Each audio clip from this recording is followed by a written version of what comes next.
ایک سیاستدان یہ کہتا ہے کہ جس طرح اللہ نے نبی کو بھیجا اسی طرح مجھے بھیجا،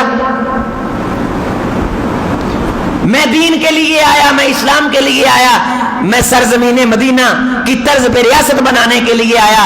اتنے جملے وہ بولتا ہے اور خاموش ہو کے پانی پینے بیٹھتا ہے، پیچھے ڈسکو ڈانس چل جاتا ہے.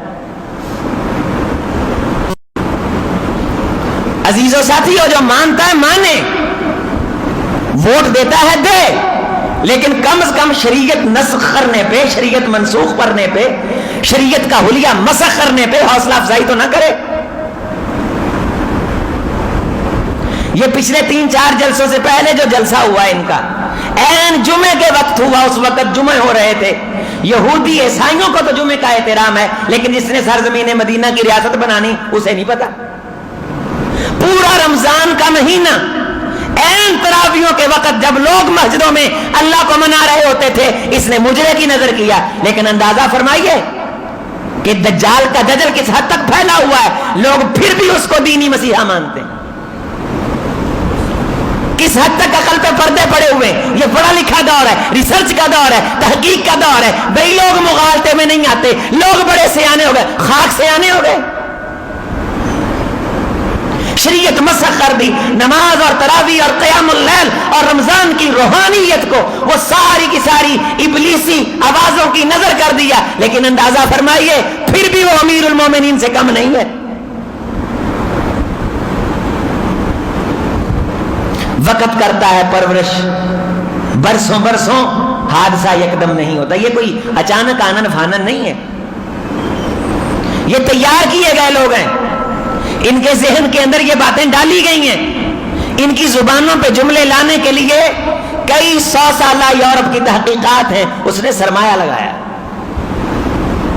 ہمارا سب سے بڑا نقصان یہ ہوا کہ ان لوگوں نے دین کا پس منظر تبدیل کرنے کی کوشش کی. سب سے بڑا انہوں نے جو نقصان کیا، ایک مسلمان کا ذہنی اعتقاد وہ خراب کر دیا.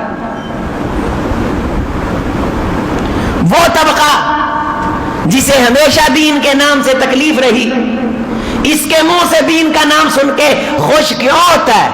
چونکہ وہ سازش میں بالکل شامل ہے، دین کا حلیہ بگاڑنے میں، دین کو مسخ کرنے میں. اس لیے انہیں ان کے منہ سے دین کا نام سن کے بڑی خوشی ہوتی. ہمارے منہ سے دین کا نام سن کے خوشی کیوں نہیں ہوتی؟ ہم دین کی بات کریں تو فسادی. کسی عالم دین کے اندر چھوٹی سی یہ کمی دیکھیں، اسے ہوا بنا کے اڑائیں، منبر و محراب کے تقدس کو یہ پامال کریں. لیکن ایک اتنا بڑا آدمی بات بات پہ جھوٹ بولے، قول و فعل کے اندر تضاد ہو، جسے پتہ نہیں کہنا کیا ہے، کہا کیا ہے، کہا کیوں ہے، کہنے کے بعد طرز عمل کیا ہونا چاہیے، کچھ نہیں پتا. لیکن بہرحال سب کچھ ہونے کے باوجود وہ ایک مسیحا ہے. حتیٰ کہ اتنا بڑا مسیحا ہے کہ منبر و محراب میں اسلامی دینی معلومات دینے والا شخص جو اس لیے معلومات نہیں دیتا، میں یہاں جو منبر پہ کھڑا ہوں، میں کون سا نون لیگ کا نمائندہ بن کے کھڑا ہوں، یا میں یہ کہتا ہوں کہ شہباز شریف امیر المومنین ہے اور نواز شریف جیسا نیک اور پارسا آدمی کوئی نہیں. سیاست کے میدان میں سبھی ایک ہیں. سیاستدان کو سیاستدان کی حد تک رکھو، لیکن جب تم انہیں دینی مسیحا مانو گے، اسے یہ کہو گے کہ نعوذ باللہ جس طرح نبی علیہ السلام کو بھیجا گیا اسی طرح اس کو بھیجا گیا، یہ قادیانی لابی ہے، یہ مرزائی لابی جو زبان پہ یہ جملے لا رہی ہے. مسئلہ ختم نبوت اکیلا یہ نہیں کہ نعرے لگا دینا. میں آج اپنے ان تمام ساتھیوں کے لیے ایک سوال چھوڑتا ہوں جو کونین کے امام جناب محمد رسول اللہ صلی اللہ علیہ وسلم کو آخری نبی مانتے ہیں. وہ کسی بھی سیاسی پارٹی سے ہیں، کیا جب ان کا سیاسی قائد اور سیاسی لیڈر اس حد تک جاتا ہے ان کے قلب و جگر میں کوئی ہلچل مچتی ہے؟ انہیں کوئی پریشانی ہوتی ہے؟ انہیں کوئی تکلیف ہوتی ہے؟